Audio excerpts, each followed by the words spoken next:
No último vídeo, eu falei um pouco sobre como o Semantic Kernel ele tem funcionalidades ali nele que podem facilitar muito o desenvolvimento de uma solução que utiliza inteligência artificial generativa. Eu queria aprofundar um pouco essa conversa sobre usar funcionalidades, ferramentas, padrões que facilitem. E quando eu falo facilitem, eu estou tentando equilibrar aqui e trazer benefícios para todo o ciclo de vida, né, de desenvolvimento, da IDE até manter isso em produção e todas as complexidades que nós temos quando uma solução está em produção, incluindo a capacidade da gente aplicar correção, evoluir a solução, enfim, fazer o backlog ali ser resolvido. Nós vimos que essa solução que foi construída com o Semantic Kernel, ela já tem ali algumas facilidades, né? Mas e se nós conseguíssemos trazer mais uma camada de facilidades ali, né? De uma forma que fosse um tanto quanto flexível, até certo ponto, poderíamos dizer aberta, né? Para te dar liberdade de fazer uma série de escolhas, mas sem tornar essa tarefa muito complicada. Porque quanto mais você quer ser flexível, quanto mais você precisa, na verdade, ser flexível, ser aberto às escolhas, normalmente você tem ali como contrapartida um aumento da complexidade. Então, a ideia é a gente mostrar que talvez a gente possa ter um pouco dos dois, né? Uma grande liberdade sem necessariamente um aumento da complexidade. Imagina que nós temos aqui uma solução ah, rodando aqui, uma solução de AI, tá? Vamos falar que isso aqui é uma pod, por exemplo, só para a gente materializar um pouco as coisas. Isso aqui é uma aplicação fazendo uso ali do kernel semântico, né? E para ela poder fazer o processo de inferência, a gente tem que ter um deployment aqui, né? A gente tem que ter um deployment em algum lugar aqui, tá? Imagina que a gente tem aqui, por exemplo, um GPT-4o, por exemplo, tá? Poderia ser Anthropic, Llama, enfim, só para exemplificar. E aí a gente vai ter provavelmente essas informações, na verdade, desse modelo vindo de algum lugar. Uma variável de ambiente, por exemplo, né? Para essa pod poder fazer o processo de inferência aqui, fazer a chamada ali, né? Para fazer esse processo de inferência. Só que quando esse modelo ele for atualizado, e quando eu falo esse modelo aqui no contexto dessa aplicação, são as informações de acesso a esse modelo, o endpoint dele, né? O nome desse modelo, enfim, as informações que o SDK que você está usando, OpenAI SDK, Azure, AI SDK e assim por diante, ou se for o Anthropic, ou seja lá qual for, ele exige ali alguns parâmetros de configuração do modelo para construir essa chamada. Então isso pode mudar por vários motivos, né? A gente pode precisar de ter um movimento desse modelo, se a gente está falando de Azure OpenAI, por exemplo, para um deployment global, por exemplo, de pay-as-you-go para PTU, enfim. Tem esses motivos. Outros motivos são, saiu um modelo mais novo, né? Saiu o GPT-5, por exemplo, e eu tenho que mudar.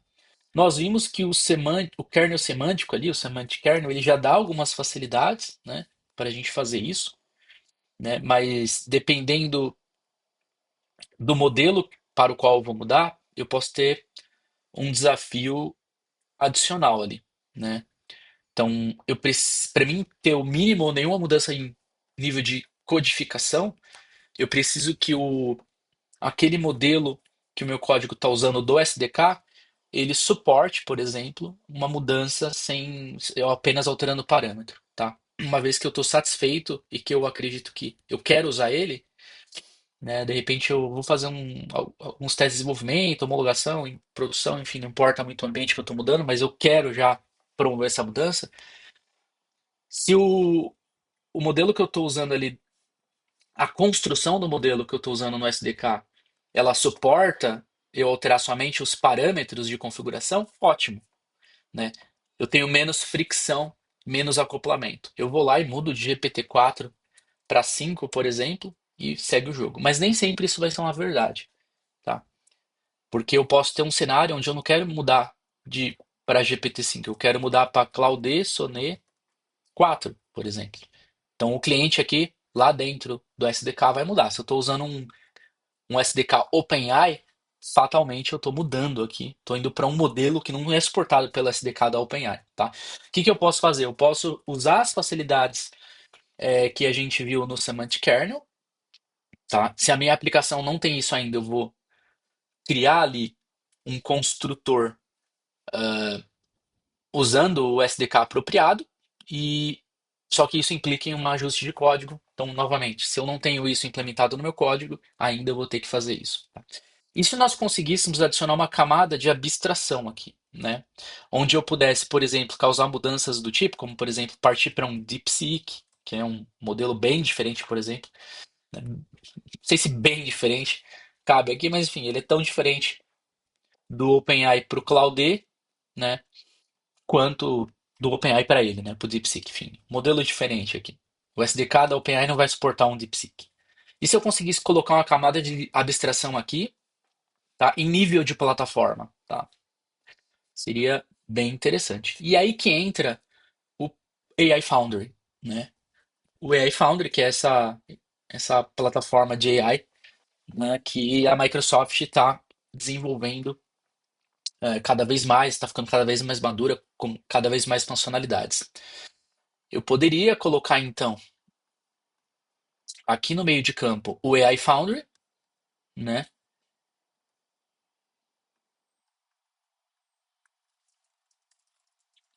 E eu faço sempre ali a mesma chamada, tá? Para os modelos suportados. E eu passo nessa chamada qual deployment que eu vou usar, qual o nome do deployment. O AI Foundry ele faz essa intermediação, né? E aí eu consigo ter algo do tipo DeepSeek e GPT-4o, por exemplo, só para ilustrar aqui. Então eu crio uma camada de abstração aqui na minha aplicação, tá? Então quando eu quero usar um modelo, eu uso o identificador de um modelo, GPT-4o, o outro DeepSeek. E eu uso sempre o mesmo SDK, tá? Que é o SDK do AI Foundry, tá? Ele tem essa capacidade, então. Vou usar ali, vou alterar informações mínimas, como por exemplo o nome do modelo, eventualmente o endereço do endpoint. Isso vai ser sutil ali quando é um modelo, por exemplo, de inferência ali de chat completion. Então já não tenho alterações, vou alterar o nome do modelo. Se eu estou usando o modelo de embeddings, aí sim eu tenho um endpoint diferente. Mas enfim, eu vou usar o endpoint do AI Foundry, vou passar o nome do modelo e ele repassa. Esse aqui não é, tá? Caso você que está acompanhando aqui comigo, se você conhece o modelo router do AI Foundry, que é aquele modelo de inferência que roteia, não é isso que eu estou falando, tá? Não é isso. Podemos até falar em seguida aqui, mas o que eu estou falando é você usar o SDK do AI Foundry aqui na sua aplicação para fazer a chamada, tá? O AI Foundry ele tem um endpoint que você recebe essa chamada e você então vai passar o nome do deployment que você quer usar, tá? Você então cria esse desacoplamento adicional, né? E você faz a gestão dos seus modelos no AI Foundry, né? Dos deployments dos modelos. E aí você ganha uma porrada de coisa que o iFoundry vai te dar ali de facilidade, né? Do desenvolvimento, da prototipagem até a produção, né? Fazendo gestão disso por projeto, né? E aí dentro do projeto você tem todo o arcabouço de deployment de modelos e outras coisas como evaluation de modelo, para você fazer um processo de avaliação do desempenho do modelo, toda a parte de monitoração, a parte de agentes também, que é um papo até que eu quero falar, talvez na próxima conversa aqui. Enfim, você ganha uma governança, eu acho que é a palavra, dos deployments dos seus modelos no iFoundry e cria também um desacoplamento maior na sua aplicação. A sua aplicação ela consegue fazer essa transição para modelos diferentes, seja lá o motivo, tá? Seja lá o motivo, usando o mesmo SDK, tá? Se você não viu a aplicação que eu usei ali no vídeo anterior, eu vou fazer o possível para deixar aqui um link no card do vídeo, apontando para você dar uma olhada. E aí eu vou puxar a versão dela agora, que vai fazer uso desse cenário aqui, tá? Como uma das opções de arquitetura barra ferramenta aqui, que você pode ter aí na sua mente quando você estiver desenvolvendo uma aplicação que use AI, ou se você quiser trazer as facilidades que eu estou indicando aqui numa solução existente, tá? Se eu pegar aqui aquele nosso repositório que eu usei no vídeo anterior, eu tenho esse consumidor aqui de filas, né, que usa o Semantic Kernel, ele pega ali as tarefas da fila para fazer o processo de inferência, esse é o exemplo de uso aqui, tá? E ele tem, eu não vou entrar em cada um aqui agora, o vídeo anterior mostra isso, então a ideia é dar uma continuidade aqui. Ele tem esse kernel, tá? Que é quase um mini factor de kernel aqui, tá? E aqui ele tem esse kernel factory aqui. Eu confesso que eu não tenho certeza se no vídeo ele tá com esse nome, no vídeo anterior. Eu fiz alguns ajustes aqui, mas a ideia é basicamente criar uma instância de kernel para a gente fazer o processo de inferência aqui, tá? E aí esse kernel ele vai ser usado no cenário que você quiser, né? Chat completion, streaming chat, agent, boot agent, enfim, seja lá o que você quiser fazer com um kernel, que um kernel semantic support, você vai poder usar ele. A ideia aqui é a gente só é apenas construir o kernel, tá? E aí a diferença, eu vou até pegar o histórico aqui de commit. Deixa eu ver se esse aqui já vai ter. Ah, hum, tá. Aqui você vai ver que eu estava usando aqui na construção desse kernel instance esse chat completions client, tá? Que é um chat ali do. Deixa eu ver se eu consigo exibir um pouco mais para cima aqui. Não tá nesse arquivo, não tá aqui porque eu passo como uma variável, um parâmetro aqui na criação da instância dessa classe. Mas na verdade, foi até bom mostrar aqui que se eu estou usando o provider aqui, quando eu faço a chamada para instanciar aqui essa classe que cria a instância do factor, do kernel, se eu passar Azure Chat Completion, na verdade, se eu passar Azure OpenAI, ele usa o Azure Chat Completion, tá? Se eu passar Azure AI Inference, eu comecei ali fazendo um teste ali usando o Chat Completions Client, tá? Que foi um outro teste totalmente isolado do que eu estou falando aqui. Mas o que é importante para a gente aqui é que eu passei a usar esse provider type, Azure AI Inference, que é uma definição da minha aplicação, para mim usar esse cara aqui, que é o Azure AI Inference Chat Completion, tá? Esse cara, tá? Ele é exatamente o, o cliente de inferência ali de Chat Completion do, é, do AI Foundry, tá? Esse é o cara. E aí a gente passa ali deployment name, tá? Aqui o client, né? Basicamente Chat Completion Client, que eu criei anteriormente. Uma API key e um endpoint. É basicamente isso. Esse endpoint ele é bem estável, né? de deployment para deployment. Mas ele não deixa de ser uma propriedade que você vai passar ali via variável de ambiente, por exemplo. Então é algo que ele é dinâmico, mas desacoplado, tá? O importante é que eu consigo usar o mesmo cliente aqui para fazer qualquer chamada de chat completion para todos os modelos suportados pelo endpoint de inferência do AI Foundry, ou seja, posso usar o SDK do AI Foundry, tá? Então, uso esse novo, essa nova classe aqui, tá? Azure AI Inference Chat Completion. E se a gente pegar ele aqui, eu até copiei aqui esse texto, tá?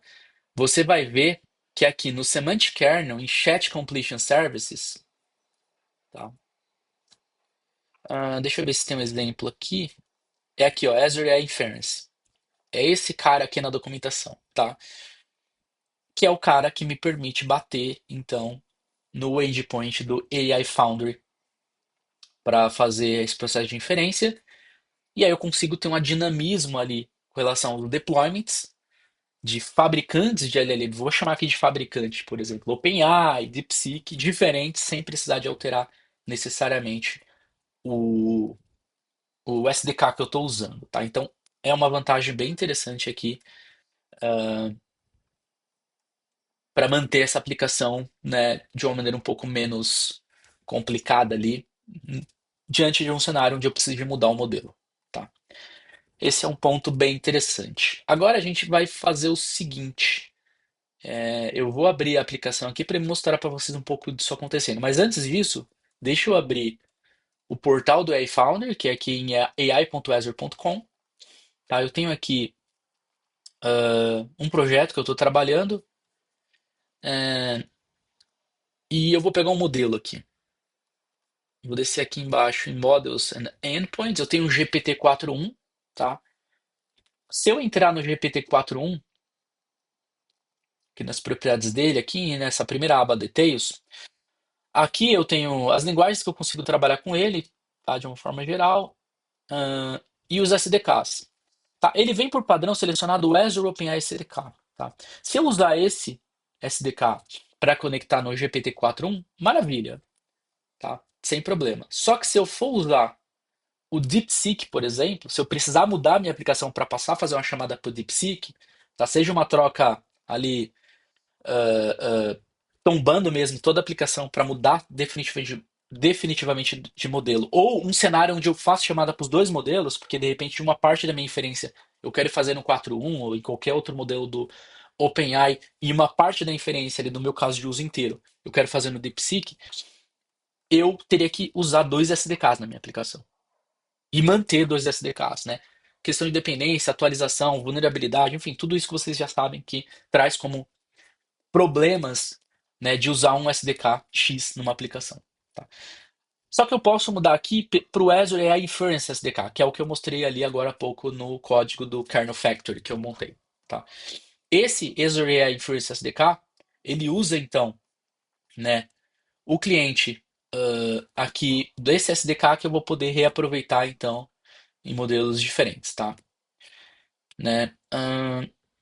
Vou fazer o seguinte, eu vou trazer a aplicação para cá.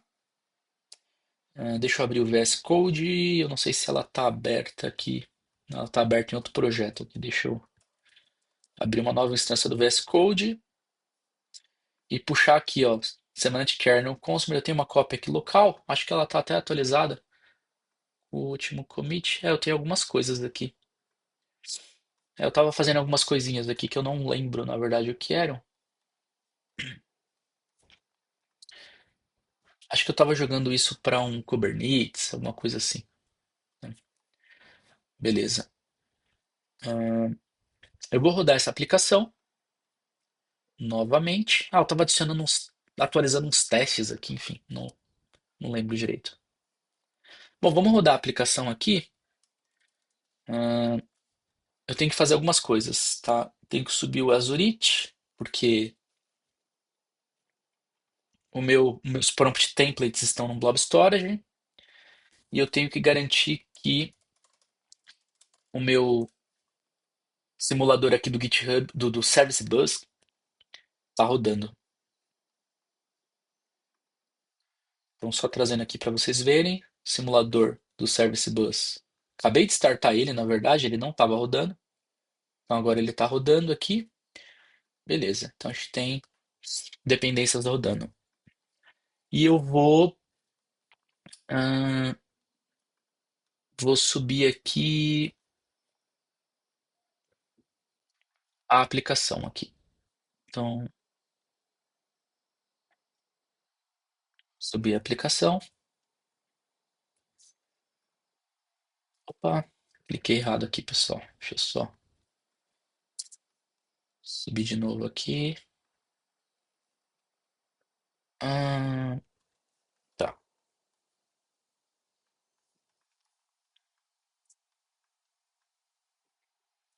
Eu realmente não sei porque ela está pedindo argumentos. Beleza, tá rodando. E aí eu tenho esse simulator aqui que basicamente manda uma redação pro pro para simular só, tá? A chamada da redação para ser corrigida ali com o modelo. Eu vi que ele deu um graceful shutdown aqui. Todas as variáveis estão presentes. Start Service Bus, Service Bus. Ah, ele está falando para se conectar no Service Bus. Deixa eu ver aqui como é que estão as variáveis de ambiente. Eu vou parar isso aqui. Tem problema agora de vocês verem que depois eu crio isso aqui de novo. Tá, eu acho que isso aqui tá certo. Ou não me lembro. Não, não tá certo não.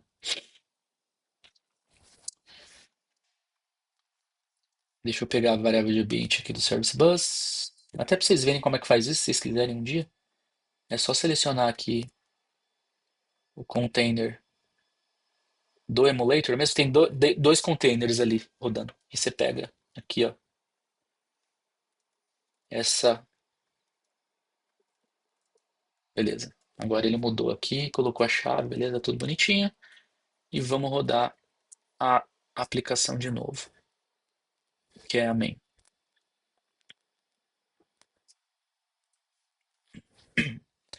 Vamos ver se ela vai subir bonitinho e a gente faz a chamada simulando ali. Não conseguiu, não conseguiu, não conseguiu. Bom, para a gente não perder tempo, eu vou pausar a gravação e já já eu volto com isso aqui funcionando, porque é uma coisa aqui de dependência e eu já mostro para vocês. Bom, probleminha, um typo na variável de ambiente ali do Service Bus, a connect string, mas está resolvido. Vou rodar agora a aplicação de novo, tá? Rodando. Já puxei um prompt aqui do lado também, para mim rodar o Python que faz a simulação de envio ali para o Service Bus, tá? Esse simuladorzinho aqui, tá nesse diretório aqui, simulation. Ele basicamente manda para o Service Bus para fila uma redação.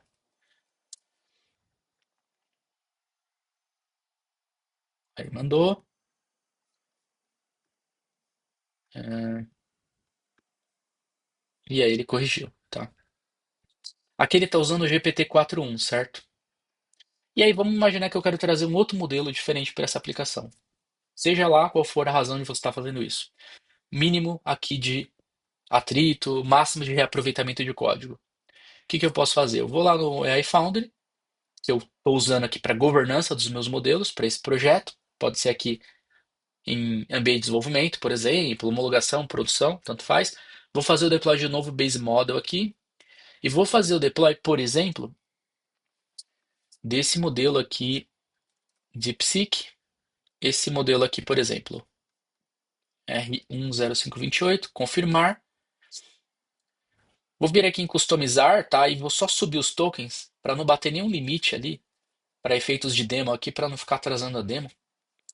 Então, fazer um deploy com o máximo de tokens ali que ele suporta 5 milhões, tá? E aí, o que que eu preciso de fazer na minha aplicação? Basicamente, alterar os parâmetros que eu passo ali na chamada para construir o kernel e construir o meu cliente de chat completion, que são três parâmetros, tá? O nome do modelo, que eu vou pegar aqui desse exemplo, que eu poderia pegar aqui de cima também. Eu vou lá nas minhas variáveis de ambiente, e vou alterar aqui, ó, de GPT-4.1 para esse aqui. O endpoint e, é claro, a versão aqui da API que a gente sempre tem que passar. A chave é a mesma, tá? A título de informação, como eu estou no mesmo projeto aqui, se eu copiar essa chave vai ser a mesma, tá? Então, até para ilustrar aqui, deixa eu mostrar para vocês. Eu vou copiar a chave aqui, ó. Copiei. Reparem bem na chave aqui, ó, que eu tenho aqui. Ó, é a mesma, tá? Não muda nada. Tô no mesmo projeto ali, ele usa a mesma chave. Então, assim, tô alterando só variáveis de ambiente. Se eu tivesse uso paralelo desses modelos, modelos diferentes no mesmo caso de uso de inferência, eu teria variáveis talvez de ambiente dedicadas. Nesse caso, eu estou trocando o modelo só nas variáveis de ambiente. E vou colocar aqui no kernel factory aquele breakpoint aqui só para vocês verem que eu estou passando agora usando o mesmo código, literalmente, e passando a mesma redação também, tá? É, pro, Só que eu estou mudando somente o modelo, tá? Vou parar a aplicação para ela ler as variáveis de ambiente aqui de novo. Vamos rodar a aplicação. Deixa eu só ver se está tudo bonitinho. Beleza. Beleza, vamos rodar a aplicação de novo. Aqui a gente já vai ver que ela vai pegar o DeepSeek, né? Da variável ali. Tá aqui, ó. DeepSeek, já pegou. Tá aguardando ali chegar a mensagem do Service Bus, certo? Breakpoint está aqui. Se a gente vier aqui nas métricas do meu DeepSeek, tá? Tem uma coisinha aqui no começo que provavelmente é algum testezinho que ele faz quando você faz deploy ali. Muito provavelmente ele faz algum teste, faz um request de teste, tá? Para fazer deploy, para garantir que o deploy está pronto. Então tá aqui e vou mandar a minha redação ali. Mandei, bateu aqui, ó, mesma classe aqui, só que agora DeepSeek e o novo endpoint, tá? Vou tirar o breakpoint aqui e vamos botar ele para rodar. E ele está fazendo o processo ali de baixar o prompt template do Blob, fazer o processo de passar toda a redação que veio da fila como variável para montar o prompt, né, renderizar esse prompt e mandar para o DeepSeek. Se você quiser saber como é que a gente fez isso, o meu vídeo anterior de Summit Kernel traz um pouco do papo sobre o quanto isso aqui torna o desenvolvimento de aplicação aí de AI usando o kernel semântico mais fácil, tá? Não vou entrar em detalhes agora, tá? Vou só esperar ele fazer o processo de inferência aqui e trazer o resultado para a gente ver a diferença e ver que a gente tem um resultado, né, de inferência usando o mesmo modelo diferente, mas com o meu mesmo código, né? Tirando proveito aí do desse SDK de inferência do AI Foundry, tá? Como eu não sei o quanto vai demorar aqui em segundos, acho que não vai demorar muito, vou pausar aqui a gravação para trazer para vocês o resultado já já, porque eu nunca usei esse DeepSeek, eu não sei o quanto ele é performático. Ele trouxe a resposta aqui então, tá aqui, ó. Resposta tem diferença, né? E aí o propósito aqui não é comparar a diferença entre o resultado aqui da, da inferência do DeepSeek com relação ao GPT-4. Isso é um papo que né, posso até, de repente, trazer isso aqui. O AI Foundry ajuda muito nisso. Você fazer o processo de avaliação de um modelo, comparando ali métricas, né, usando um critério bem mais específico para avaliar a performance entre modelos. Aqui é um, um aspecto funcional, tá? Então, como é que eu uso o mesmo SDK para fazer ali inferência em modelos bem diferentes, né? Usando um dos vários modelos, mais de 2.000 modelos aí que o AI Foundry disponibiliza, tá? Então, usando aqui o AI Foundry como a plataforma que você vai fazer a governança, né? No caso aqui desse nosso contexto de modelos, tá? Então, basicamente a gente posicionando aqui o AI Foundry, né? Nesse desenho aqui. Então, a aplicação ela usa ali o Foundry como essa plataforma, esse hub, né? De governança, onde eu faço o deployment dos modelos e com o mínimo de atrito, mínimo de acoplamento ali, eu usando bastante código, né, tornando a aplicação mais simples para mim fazer essa inferência entre os modelos. E aí, como eu estou usando o Foundry para fazer o deployment desses modelos, eu ganho uma série de aspectos do Foundry aqui, né? Parte de evaluation, por exemplo, onde eu consigo fazer a avaliação de modelos ali no começo da minha prototipagem ou durante o processo de manter o modelo, né, produtivo ali, guarda-reios e controles, né? Parte de segurança, alertas e riscos, a própria parte de governança, monitoração, né? Parte de monitoração também. Eu vou conseguir usar o Foundry para isso. Já tenho aqui dentro do próprio modelo, eu já tenho uma parte de métricas já que é nativo, tá? Se vocês viram que eu fiz o deploy do modelo, ele já trouxe isso aqui, mas eu consigo ir além, né, e trazer toda uma gestão de custo e monitoração mais avançada também, tá? Então isso facilita muito a governança, né? Do primeiro deploy ali do modelo para uma prototipagem até manter esse modelo em produção, todo o processo de homologação, garantir ali as performances mínimas que você tem que ter para cada cenário e para cada modelo, tá? E aí, novamente, vocês viram ali no exemplo, menos esforço do lado de uma aplicação que foca mais nas lógicas ali de negócio, lógicas de uso do core da aplicação, né? Usando um código mais simplificado para fazer o processo de inferência. Bom, vou fechando por aqui, pessoal. Era essa a mensagem que eu queria trazer para vocês. Um pouquinho do que o Foundry pode ajudar. Tá? Acho que os nossos próximos papos aqui vão girar em torno, vão gravitar aqui o Foundry, até porque ele está com essa. Tá ganhando cada vez mais responsabilidade, né? Então eles devem ficar em torno do Foundry cada vez mais, mas não deixando de trazer outros aspectos aí. É, pelo menos nessa trilha, né, nessa linha de raciocínio aqui que envolve aplicações usando IA generativa. Bom, é isso então. Até a próxima. Bom, é isso então, pessoal. Até a próxima.